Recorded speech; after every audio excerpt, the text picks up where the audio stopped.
Bonjour tout le monde, mon nom est Daniel Breton, je suis président directeur général de Mobilité électrique Canada.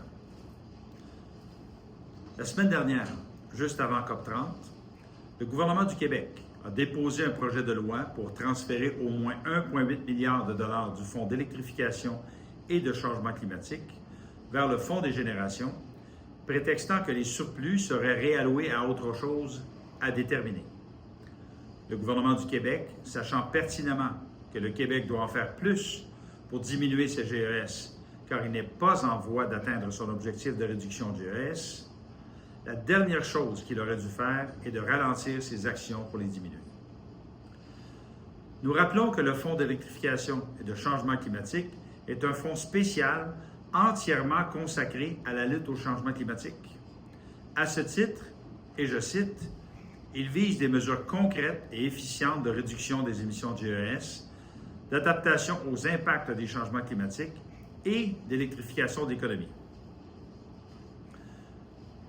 Nous considérons que le gouvernement du Québec vient de poser un geste grave. En ce début de COP30, détourner de l'argent consacré au changement climatique afin qu'il soit réutilisé ailleurs constitue une trahison de son engagement envers les citoyens, les travailleurs et entreprises qui travaillent à réduire leur GES et plus spécialement la jeune génération qui vivra avec les conséquences des changements climatiques. Ce manquement éthique sérieux doit être dénoncé. Et nous ne sommes pas les seuls. Qui plus est, cela entre en contradiction directe avec son plan économique dévoilé hier, où il vante l'importance de la décarbonation de l'économie et de la transition énergétique. En effet, il est écrit en page 19, « Le Québec a tout avantage à remplacer les énergies fossiles importées par des énergies renouvelables locales. » Nous sommes d'accord. Alors, pourquoi le gouvernement bloque-t-il des programmes et nuit-il à des travailleurs et des entreprises qui travaillent justement à diminuer les émissions de gaz à effet de serre? Le prétexte selon lequel il y aurait des surplus dans le FEC n'est pas crédible. Plusieurs programmes déjà annoncés sont sur la glace depuis des mois, car le Conseil du Trésor a interdit au ministère de l'Environnement et des Transports à investir des fonds dans des projets et des programmes déjà annoncés qui auraient dû être en place depuis un bon bout de temps. Il n'y a donc pas de surplus, juste des fonds bloqués volontairement par une partie du gouvernement. Prenons deux exemples de fonds volontairement bloqués par le gouvernement et qui méritent d'être mentionnés. D'abord, le programme Éco-camionnage. Ce programme, stoppé en 2024, en septembre 2024, a été réannoncé en juin 2025, où ils ont annoncé le retour avec une enveloppe de 415 millions de dollars sur 5 ans.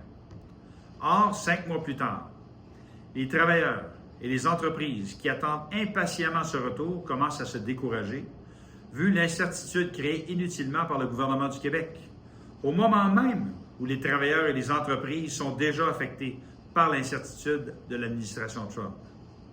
Je vais vous donner un exemple, celui des travailleurs de PACCAR. PACCAR a été obligé de mettre à pied 300 personnes il y a quelques semaines de ça à cause des tarifs au sud de la frontière pour les camions moyens lourds. Or, PACCAR s'est engagé à continuer à fabriquer des camions pour le marché du Québec et du Canada, dont des camions 100% électriques. Or, le programme Éco-camionnage qui est mis sur la glace nuit à la transition vers la fabrication de camions électriques pour le marché québécois et canadien à la compagnie PACCAR et aux travailleurs. Donc, l'incertitude vient aussi de l'administration Legault. Deuxième exemple, la stratégie québécoise sur la recharge des véhicules électriques. Un pourcentage significatif des fonds de 514 millions qui devaient être consacrés à la recharge ont été bloqués, notamment l'appel à projet de BRCC3 cette année et le programme pour la recharge des véhicules lourds. Nous rappelons que le ministre des Finances, lorsqu'ils ont décidé de diminuer les rabais à l'achat de voitures électriques, avait justifié cette baisse en disant que les fonds seraient réalloués vers les infrastructures de recharge.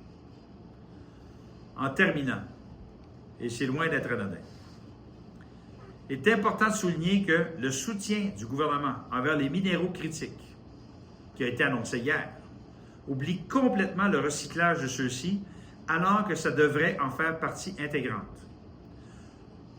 Rappelons qu'il y a déjà plus de 450 000 véhicules électriques qui circulent sur les routes du Québec et qu'on prévoit qu'il y en aura au moins 1,5 million d'ici 2030.